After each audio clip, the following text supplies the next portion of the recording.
We're here in the studio of Montreal painter Dil Hildebrand. Hello, Dil. Hi. Hello. And so I guess Dil, we're sort of doing a studio visit here. I came down to Montreal, and we're here just before the opening of the exhibition. People will be able to see the two paintings. I think it's Studio D and Studio E, yeah.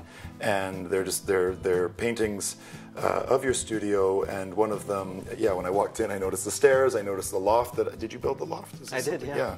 So this loft space, and you created a loft within it, and also this easel. And I think actually in one of the paintings you can actually see your storage. So it's sort of a painting that describes your process of painting. What can you tell me about the studio? I mean, why pick the studio as I guess in the history of art, it's a subject, no? Yeah, it certainly is. I mean, I wasn't really trying to nod to that so much as it had a different purpose for me. I had been doing paintings that had landscape in them.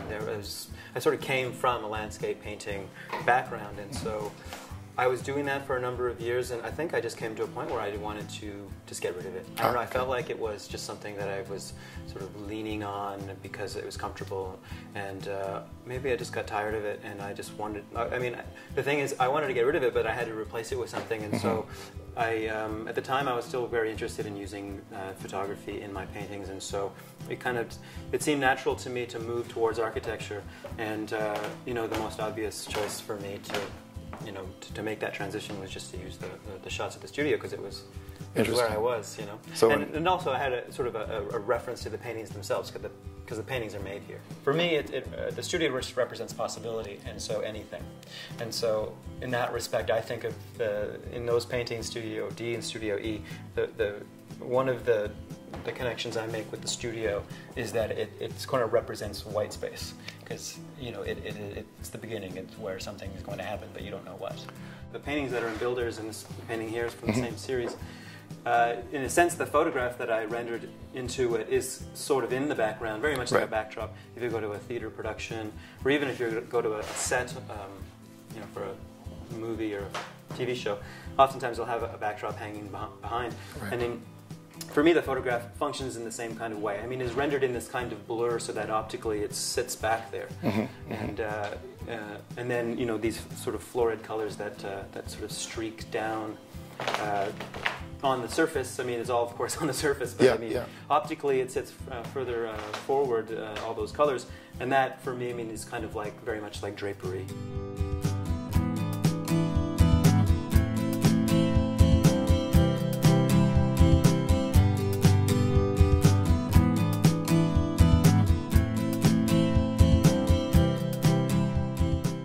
When we're talking about photography, because you reference photography a lot, in your case we're only talking about painting. You might base your work on a photograph, but what we're seeing is purely a painting. So I wonder if you could talk about process a little bit, because for some people I think this looks like there's some kind of scan or transfer of a photo going on.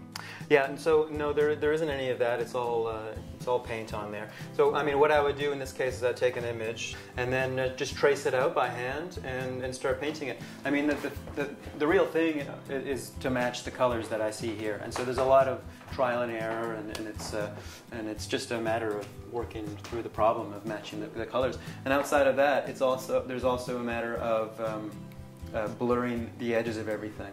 So I mean, I have these fan brushes, and you know, it's just a laborious process of making sure that there aren't any hard lines anywhere.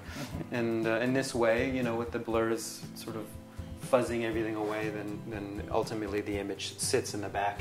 You know, as you might imagine if you were to, you know, stare at something this close and everything in the background.